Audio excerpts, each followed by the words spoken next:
High interest rates and a credit crunch impose significant challenges for real estate professionals attempting to secure loans.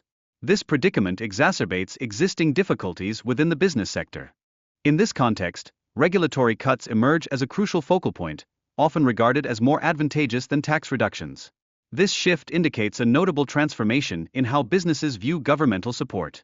Furthermore, rising crime rates in urban environments severely impact both quality of life and business operations. The relationship among taxation, crime, and productivity raises concerns among business leaders. The repercussions of crime on everyday activities are profound, instilling fear in individuals as they navigate essential errands like shopping. Consequently, this has cultivated a pervasive sense of insecurity. Discussions surrounding tax cuts and tariffs as economic strategies also arise, with apprehensions about their potential to precipitate stagflation. This underscores the necessity for meticulous implementation. Moreover, the role of tariffs as a political and economic leverage tool is underscored, suggesting they can help sustain power and influence in global trade dynamics. States such as Nebraska and Iowa exemplify effective education outcomes achieved with lower expenditure. They illustrate that proficient management can yield superior results without incurring high costs. Energy production stands as a cornerstone for future technologies, particularly AI, which necessitates substantial electricity. Transitioning to state-managed energy sources could bolster competitiveness within this sector. While nuclear energy presents a promising alternative, its high construction costs in the U.S. pose a challenge. Adopting more efficient strategies, akin to those employed by other nations, could significantly lower expenses. The potential inclusion of Ukraine in NATO escalates tensions with Russia, which perceives this development as a direct threat to its security and territorial integrity. This scenario highlights the fragile balance of power in Eastern Europe. Shifting gears, the discussion delves into the complexities of negotiating with Iran, accentuating how previous sanctions and diplomatic tactics might have fostered a more stable regional landscape. The implications of Iran's nuclear capabilities remain a pressing concern.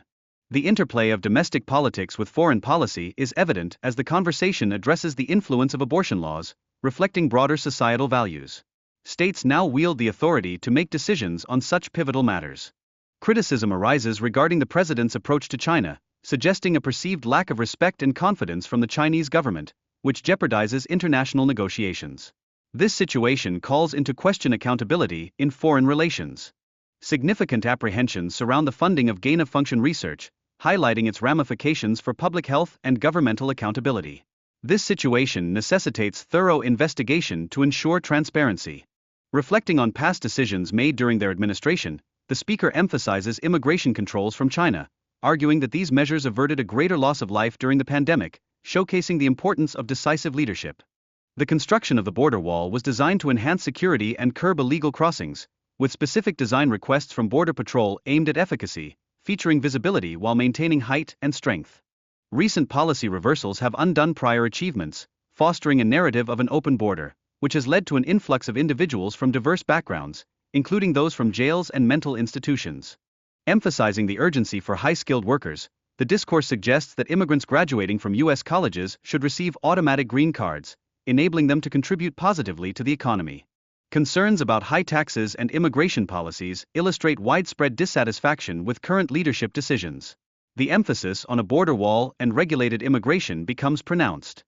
The interview further explores the topic of abortion, acknowledging state decisions while showcasing a shift toward local governance over federal mandates, aligning with the principles of democratic respect.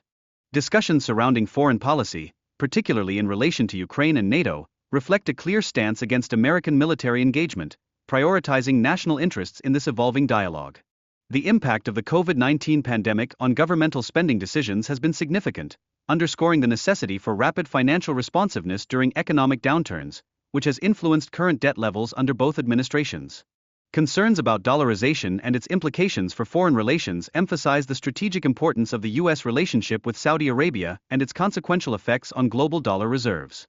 A call for enhanced transparency in government actions, particularly regarding historical episodes like the JFK assassination, emerges, stressing the need for accountability and public trust in institutions.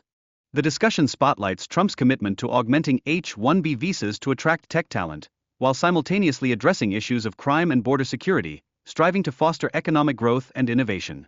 However, concerns emerge regarding the clarity of Trump's position on the Middle East, indicating that political sensitivities may inhibit him from articulating a more definitive stance. The speaker underscores Trump's negotiation prowess, suggesting that he possesses the capability to engage effectively with formidable global leaders, contrasting sharply with Biden's lack of negotiation efforts. The conversation on privatization hints at a potential shift in infrastructure project management, advocating for greater efficiency by empowering the private sector, which could culminate in reduced costs and heightened effectiveness. Lastly, the dialogue explores the differing leadership styles of Trump and Biden, debating who is more adept at tackling economic issues and governmental spending, with Trump's inclination toward private sector empowerment contrasting with Biden's methodology.